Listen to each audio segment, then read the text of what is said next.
Hello and welcome to another short video lecture for your economics course. This particular lecture is going to go over how to calculate out Consumer Price Index, or CPI, and how to interpret it, essentially how to use that to determine what's happening to price levels and the rate of inflation. So CPI, Consumer Price Index, is just a fancy way of saying what the average household or average consumer essentially is spending on goods and services.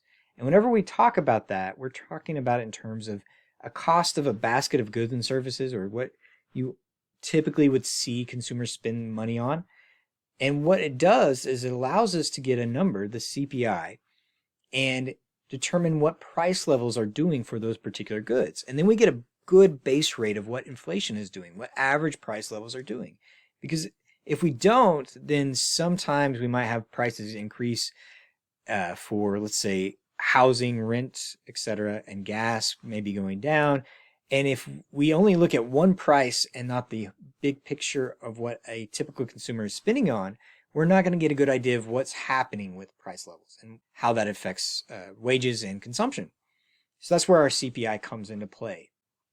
All right, so I've got on your screen a few questions that essentially go through the whole CPI process. And we're going to start off with question number 1. And it's just a calculation of what CPI would be in a particular year. Now, to do that, you have a formula for CPI. It's CPI equals the cost of a basket of goods. I'm going to just abbreviate this as COBG in year K, which is your current year, divided by the cost of a basket of goods, base year,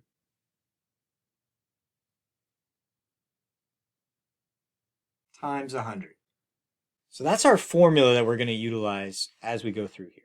And what happens with this index is we're able to look at price levels and see how they're going from month to month or year to year for consumers and what's happening to prices.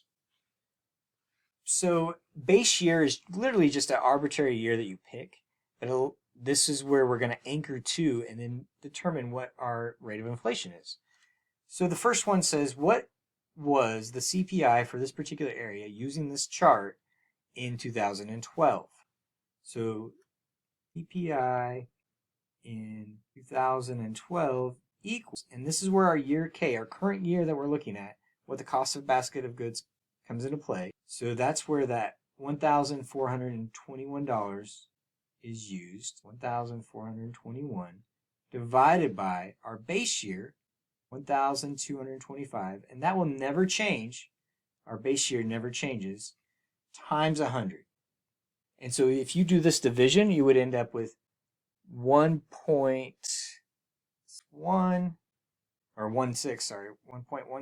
times 100, which would give me 116. That's my CPI for 2012. Well, that doesn't tell me much just looking at it by itself, so I need a little bit more to determine, or I need to know a little bit more of what that means so I can determine various things. And the good thing is that I can actually determine what inflation was from 2010 to that year just with that CPI.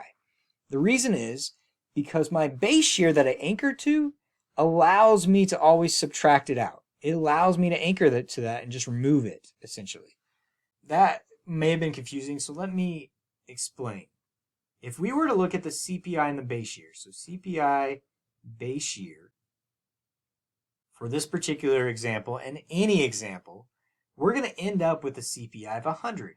The reason being is you have a cost in your current year, which would be 1,225, divided by itself, the cost in the base year, 1,225, times 100, which would end up giving you 1.0 times 100, or 100. So my base year is always going to be 100.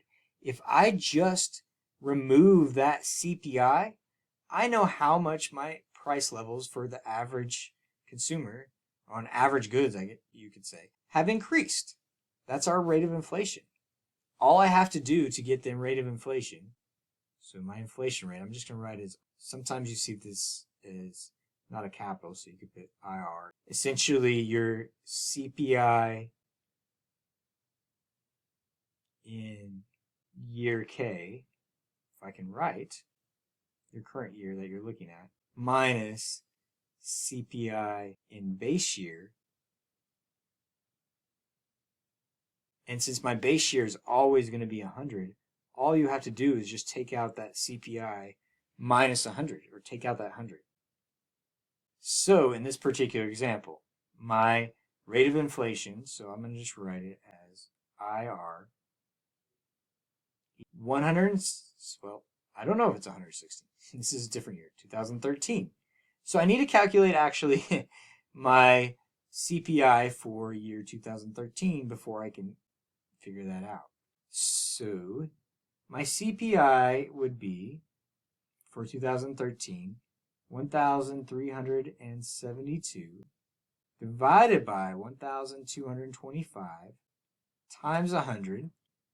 And this one would be, math real quickly, 1.12 times 100, or 12. So that's my CPI. Now I need to sub in, so I'd have my IR equals 112 minus my CPI in the base year, which is always 100, or 12%. In other words, prices had increased by 12% for that particular year. From 2010 to 2013, for this particular area, the price level had increased by 12%. Well, how is this useful? Well, it can tell you a few things. So, for example, let's say that rent had gone up by 20%. Then we know that rent would have, your house, your mortgage, whatever, rent would have increased by 8% more percentage points than the average price of goods. It's becoming more and more expensive. And this is when we say that college has becoming expensive, or rent or gasoline or something, in terms of just the regular rate of inflation. This is how you would get that. And that's your cost of living, essentially, that we're getting at. Well, lastly, what if you're looking at your wages tied to this? Let me erase this part right down here real quickly. And if you recall from a previous chapter, your nominal income is just the stated amount of income you have, your stated wages. So for example, if you got paid $10 an hour, that is your nominal income. If you adjust for your inflation or cost of living, you can actually figure out your real wages and how far does that $10 go. And it goes a lot longer, or further, I should say, in places like Levelland versus Lubbock or New York City. $10 is not going to be the same amount of money. So let's just look at this real quickly. If the average nominal income in this area increased by 18% from 2010 to 2014, what happened to real income? Calculate this out. We're going to start with our CPI. We're going to put everything together. CPI in, I'm going to go ahead and write this, 14 equals 1,470 divided by our base year, 1,225, times 100, which would give me 1.2 times, which would give me a CPI of 120. So that's my CPI right there. What I need to calculate, though, is my real income. What's happened to it, right? Well, to do that, I need to first figure out what the inflation rate was, because real income is actually nominal income adjusted for that inflation. So to figure out my rate of inflation, remember it's IR equals your current CPI, so 120, minus that base year, 100, which would give me a rate of inflation of 20%. So that's how much prices have increased, right? But that's still not my real income. What has happened to the amount of goods I can buy in relation to inflation? Well, what I do here is I look at my nominal income in relation to that price level increase. So to actually calculate out your real income, I'll just write it like this. Real income equals your nominal income. So nominal income minus your rate of inflation. I should write it as IR because it's inflation rate. Change that real quickly. So I just sub in here, and my nominal income had increased for the average worker 20%. So my wage, or not 20%, 18%. So I just sub that in there, 18%. My nominal income, wages have increased by 18%, minus the rate of inflation, which has increased 20%. You would have, if you subtract that out, 18 minus 20, you would have a negative 2%. In other words, your real income had decreased by 2%. So that means that my ability to buy goods and services had increased by 2%. The cost of living had actually increased higher or faster than the rate of my wages. So your real income is actually decreased. And this happens sometimes. You don't get a cost of living adjustment at the end of the year. You don't get a wage increase to keep up with inflation. Then the amount of goods and services you can buy has actually decreased. Sometimes businesses anchor or have written in their actual employee contracts cost of living adjustments or COLAs to where their wage increases increase for all employees with inflation. Well, if you have any questions, please let me know. I know this was a short video, but hopefully it gave you a good understanding of how we calculate out inflation and how it affects your wages, etc.